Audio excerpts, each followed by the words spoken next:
Here's a quick look at the markets through the eyes of eMIiniDayTrader for Tuesday, August the 11th, 2009. Going into the FOMC news release tomorrow, the market's been very quiet again today as it was yesterday. We only had one system trade again today. It was a nice trade, a good winning trade, but very quiet in the market. The volume's really dropped off. It's summertime, plus it's pre-FOMC news, and that always tends to quiet down the market as well. So we always like to start here, and we can see that market did move a little bit higher. Of course, this is our what we'd like to take a look at is the market profiles and overlays. This was what occurred overnight. This was yesterday, and of course this was today. So in the background there, the shaded is the actual volume. So we can see here that the market did probe a little bit higher overnight, and then had a weak opening and continued down for today. We had mentioned that the 1000 area was a potential support or resistance, and then down to about 93. And you can see here that the market quickly came down, tested that area, hovered in here, and then also went below it a little bit later in the day, bounced back up, and then closed in fairly weak fashion. So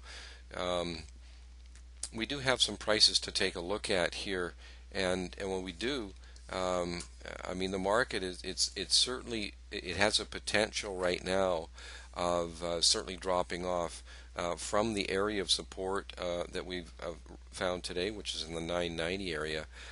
Should the market hold below that, we're probably due for another 7-point dip down to about 983, and then around 979 after that. So these are the areas that we're looking at for potential support and resistance. Here's our individual profiles, meaning that these profiles are only of the RTH or regular trading hours. And you can see what I've done on these is I've just separated off the volume from the lettered market profile. So every day here shows a lettered market profile and a volume market profile. So I think we need to monitor that 990 level in a pretty strong fashion to see if it can hold overnight, and then possibly going into tomorrow with around 998 to 1000 being a good resistance area. So that's kind of the area of containment right now, and we'll have to wait and see how the market reacts to the news tomorrow. If it doesn't like that news, the market could certainly dip down to 983 in a hurry. If it does like the news, it could bounce above 1000 and then head back on to 1006, 1006 being that long-term barrier.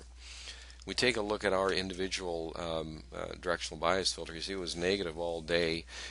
This is the dark green, dark red that we had most of the day, which is strong bearish, and then just red, which is bearish. So the market remained in the downward mode from our perspective for pretty well the entire day.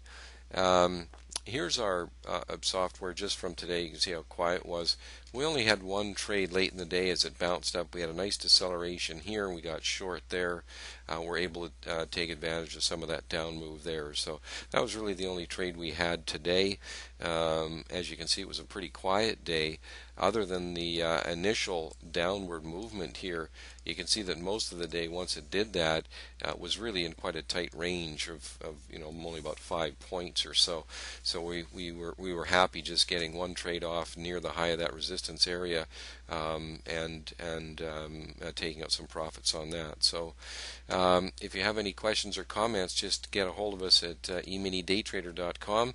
Our email is info@eMIiniDayTrader. We'd love to hear from you. Just send us your questions or comments, and watch out for that FOMC tomorrow. It's likely to get volatile.